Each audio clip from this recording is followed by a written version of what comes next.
de maneira clara, se eu vou fazer as reformas que vão fazer o Brasil crescer, se eu vou para cima do crime organizado, ou seja, vou resolver os dois problemas, o brasileiro está pobre pra caramba, o brasileiro é roubado pelos políticos e o brasileiro é roubado pelos ladrões. Eu apresentei o maior livro de propostas de todos. Eu faço um desafio para os demais candidatos. Apresente um livro de 460 páginas de propostas que eu apresentei. Os outros não vão apresentar. Aí eu estou apresentando isso para esse eleitor. Se esse eleitor não achar o suficiente, continua votando mal. Vota aí no Lula. Vota aí na família Bolsonaro, todos nos mesmos escândalos. Os caras estão no escândalo do Banco Master, os caras estão no escândalo do INSS, continuam votando nele. O que eu falo para esse eleitor é o seguinte, eu estou fazendo o que é certo, eu tenho um passado ilibado, eu lutei contra o PT quando precisei lutar com o PT, denunciei crimes cometidos pelo bolsonarismo, sou uma pessoa que estuda muito, ninguém vai falar propostas melhores do que as minhas. Agora, se a pessoa que ainda acredita em 2026 que o Lula vai resolver o problema do Brasil não quer votar em mim, parabéns, você vai estar destruindo o futuro dos teus filhos. Um dia os teus filhos vão te cobrar pela tua covardia. A partir desta segunda-feira, você acompanha aqui no SBT Brasil uma série de entrevistas com candidatos à presidência da República. Foram convidados os 6 nomes mais bem colocados nas pesquisas eleitorais. A ordem foi sorteada diante das assessorias dos candidatos. E o primeiro entrevistado é Renan Santos, do partido Missão. E também participa junto comigo dessa sabatina hoje a jornalista Simone Queiroz, que você conhece tão bem aqui do SBT Brasil. A entrevista terá 10 minutos de duração que começam a valer a partir de agora. Candidato, muito boa noite, Simone. Boa noite. Por favor, a primeira pergunta é sua. Muito obrigada por essa honra. Muito boa noite, candidato. Eu gostaria de começar relembrando um pouco o seu passado, no sentido de que o senhor não tem nenhuma experiência parlamentar. O senhor também não tem nenhuma experiência em cargo executivo público. Eu gostaria que o senhor dissesse ao eleitor e ao nosso público quais são os motivos que o público tem, o eleitor tem para votar no senhor, um candidato com esse passado e que terá que enfrentar um país cheio de desafios e num sistema em que o Congresso é tão forte.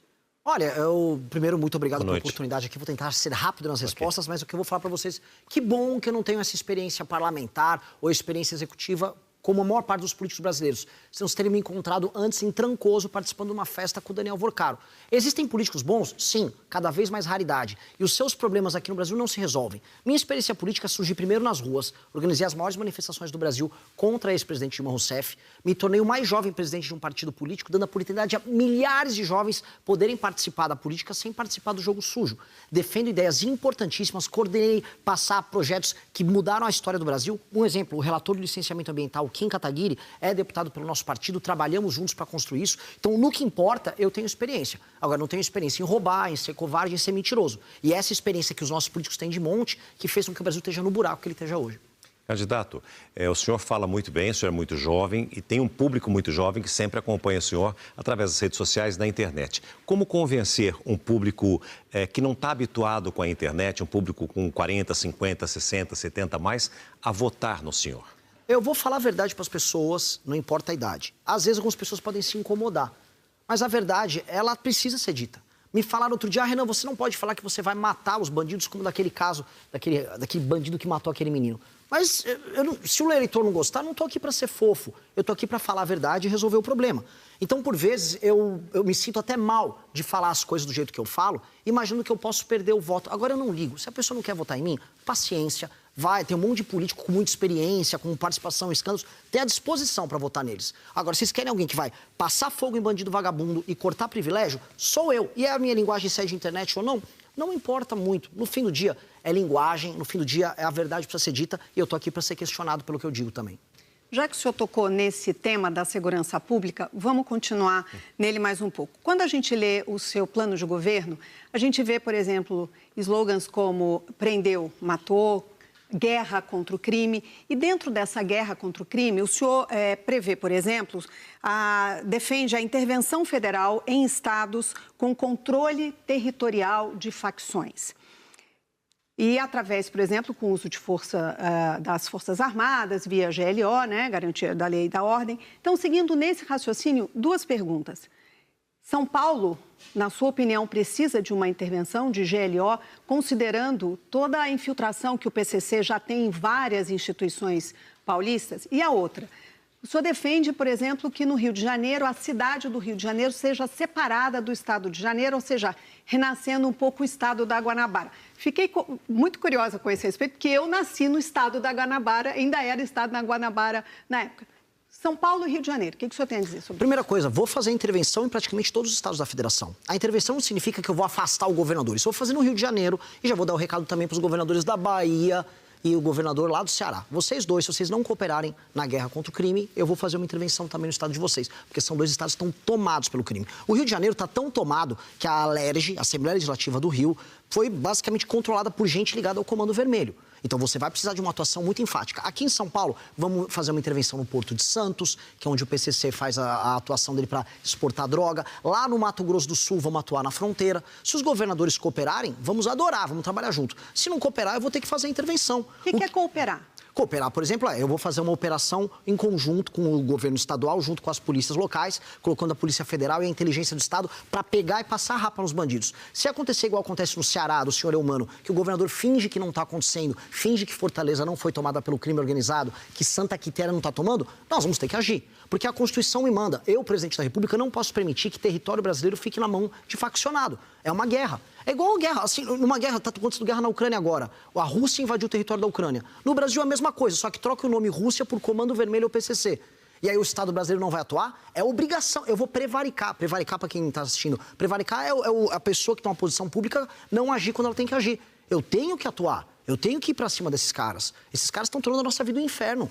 O senhor disse em entrevistas que o senhor é uma alternativa a Bolsonaro e a Lula, que o país está muito polarizado e o senhor seria a alternativa para esse voto. O que dizer para o eleitor, convencer um eleitor que vota no Lula, convencer um eleitor que vota no Flávio Bolsonaro a votar no senhor? De maneira clara, se eu vou fazer as reformas que vão fazer o Brasil crescer, se eu vou para cima do crime organizado, ou seja, vou resolver os dois problemas, o brasileiro está pobre pra caramba, o brasileiro é roubado pelos políticos e o brasileiro é roubado pelos ladrões. Eu apresentei o maior livro de propostas de todos. Eu faço um desafio para os demais candidatos. Apresente um livro de 460 páginas de propostas que eu apresentei. Os outros não vão apresentar.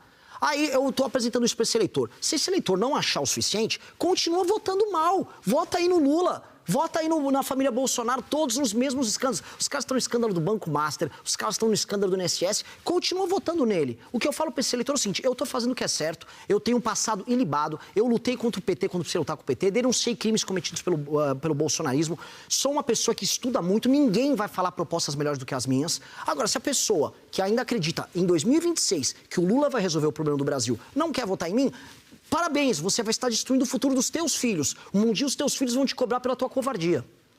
Candidato, também no seu programa de governo, o senhor estabelece uma oposição firme a qualquer tentativa, por exemplo, de propostas de regulação da mídia e da internet, isso em nome da defesa da liberdade de expressão. Então, nesse contexto, eu queria saber a sua opinião sobre uma decisão que saiu essa semana com relação ao Discord, em que foi determinado que no Brasil o Discord, que é um aplicativo, não pode fazer transmissões ao vivo, e isso em função do caso de uma menina que teria sido incitada ao suicídio durante uma dessas transmissões ao vivo. Qual é a sua posição? Isso é intervir ou é intervir legitimamente para proteger crianças e adolescentes? É que essa decisão, ela está toda errada.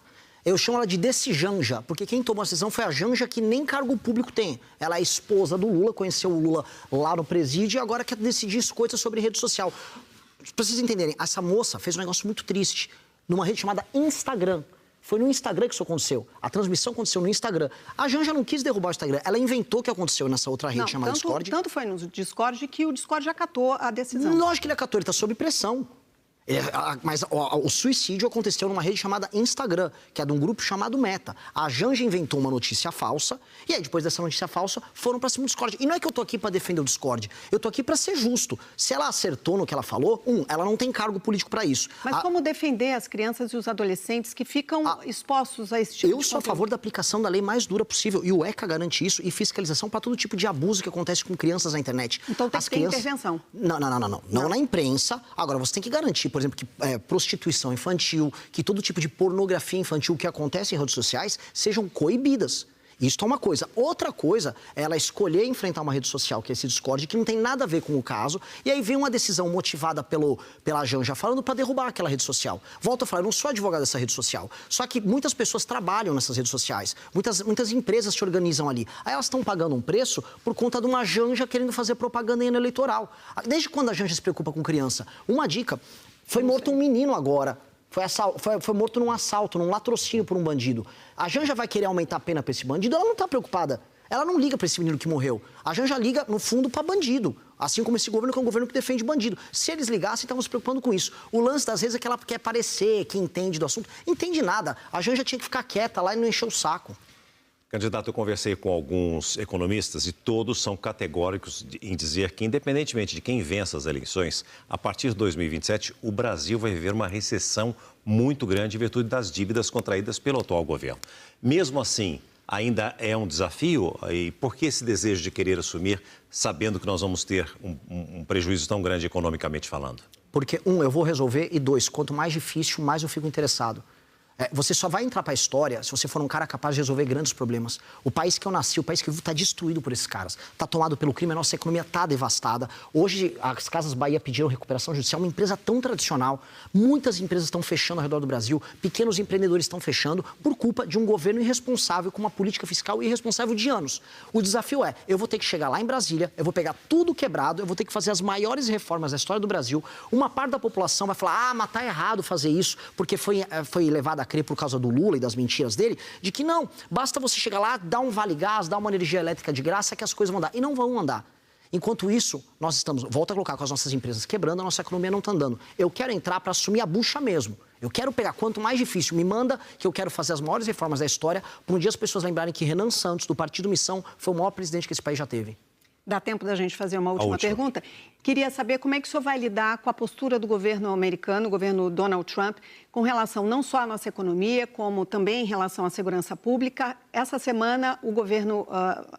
Aliás, no final de semana, o governo americano anunciou que pretende fazer operações militares conjuntas com alguns países aqui na América Latina. Como é que o senhor vai lidar com isso? Primeira coisa, o Trump é um fanfarrão, está atacando a nossa agricultura e está atacando a nossa economia. De verdade. Tem gente que fica puxando... O Flávio Bolsonaro fica puxando o saco do Trump. O Trump só sabe negociar com gente que negocia duro com ele. O Lula negocia duro e a família Bolsonaro puxa o saco. Comigo não vai ter esse jogo. Se os Estados Unidos quiserem cooperar, nada de trazer tropa para cá, cooperar com inteligência, com informação, vamos cooperar igual outras nações vão cooperar. Agora, quem vai destruir o crime no Brasil serão os brasileiros. Imagina que vergonha. Olha aquele policial hoje que perdeu seu filho. O policial quer ter a honra de entrar para a história por ter destruído essas facções. A gente não pode dar essa honra para uma tropa americana. Não vai ser o Donald Trump que vai tirar da gente o orgulho de resolver os nossos próprios problemas. Seremos nós, brasileiros. Eu volto a colocar, seria humilhante para a gente delegar isso para eles. Não vou permitir isso. Agora, cooperar para atuar em conjunto, na hora.